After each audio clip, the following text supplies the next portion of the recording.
দেখেন, গত বিশ্বকাপের অভিজ্ঞতা বলে আর্জেন্টিনার পারফরমেন্স প্রেডিক্টেবল না।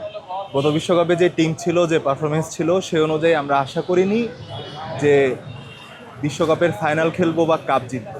14 সালের যে হৃদয় ভাঙা, সেটার পর আসলে আশা করা ছেড়ে দিয়েছি এবং এর পরপরই কোপা আমেরিকা হেরে যাওয়া, পরপর কয়েকবার ওই জিনিসগুলোর পর আমাদের আসলে মেসি ছাড়া, ডিমারিয়া ছাড়া, আর দু একজন প্লেয়ার ছাড়া খুব একটা আশাব্যঞ্জক, আশা জাগানোর মতো কেউ ছিল না।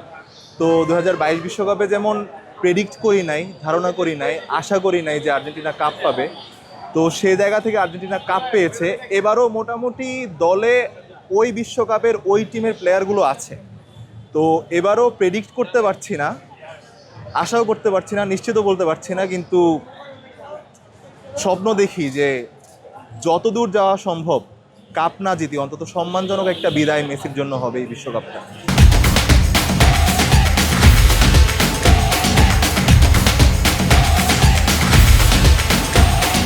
মেসির ব্যক্তিগত অর্জনের খাতায় যোগ করার মতো আর কিছু আছে কি না আমার ঠিক জানা নেই, হয়তো কয়েকটা রেকর্ড বাকি আছে।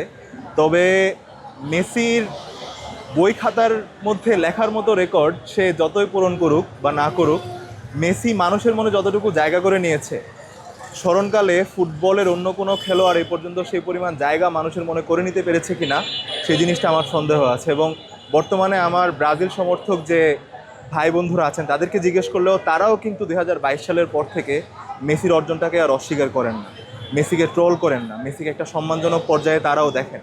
তো এই বিশ্বকাপে মেসি বরং কতটুকু নিজের রেকর্ড গড়লো, কতটুকু রেকর্ড ভাঙলো, এর চেয়ে মেসি প্রথম ম্যাচে যেরকম হ্যাট্রিক করে শুরু করেছে এই ধারাটা বজায় রাখবে এবং মেসি মেসির মতো করে অবসর নেবে। মেসি অন্য কোনো অন্য কোনো খেলোয়াড়ের মতো করে অবসর নেবে না, যে ধুকতে ধুকতে শেষ হয়ে যাওয়া না। মেসি ক্যারিয়ারের পিকে থেকে অবসরে যেতে পারবে, এটাই আশা। প্রতি বিশ্বকাপে ভাবি জার্সি কিনবো, কিন্তু কোনো বিশ্বকাপে আমার জার্সি কেনা হয়নি। আমি জানি না এটা কোন ভয়, হতে পারে যে ওই যে বললাম যে আশা করতে পারি না, স্বপ্ন দেখতে পারি না। তো জার্সিটা আসলে কতদিন পরতে পারবো বা জার্সিটা হাসির পাত্র হয়ে যায় কিনা, এর একটা টেনশন থাকে। কিন্তু এবার ভাবছি জার্সি কিনবো, কিন্তু এখনও কেনা হয়নি। টপ 4 আমি এবার জার্মানি তার দুর্ভাগ্য কাটিয়ে টপ 4-এ যাবে এটা আশা করছি, বলবো না, আশঙ্কা করছি। কারণ টপ 4-এ আর্জেন্টিনাকেও দেখছি।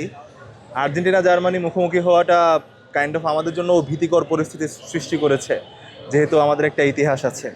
তো যেই যাক, আমি আশা করছি in my wild dreams Argentina ফ্রান্সই এবার ফাইনাল খেলবে।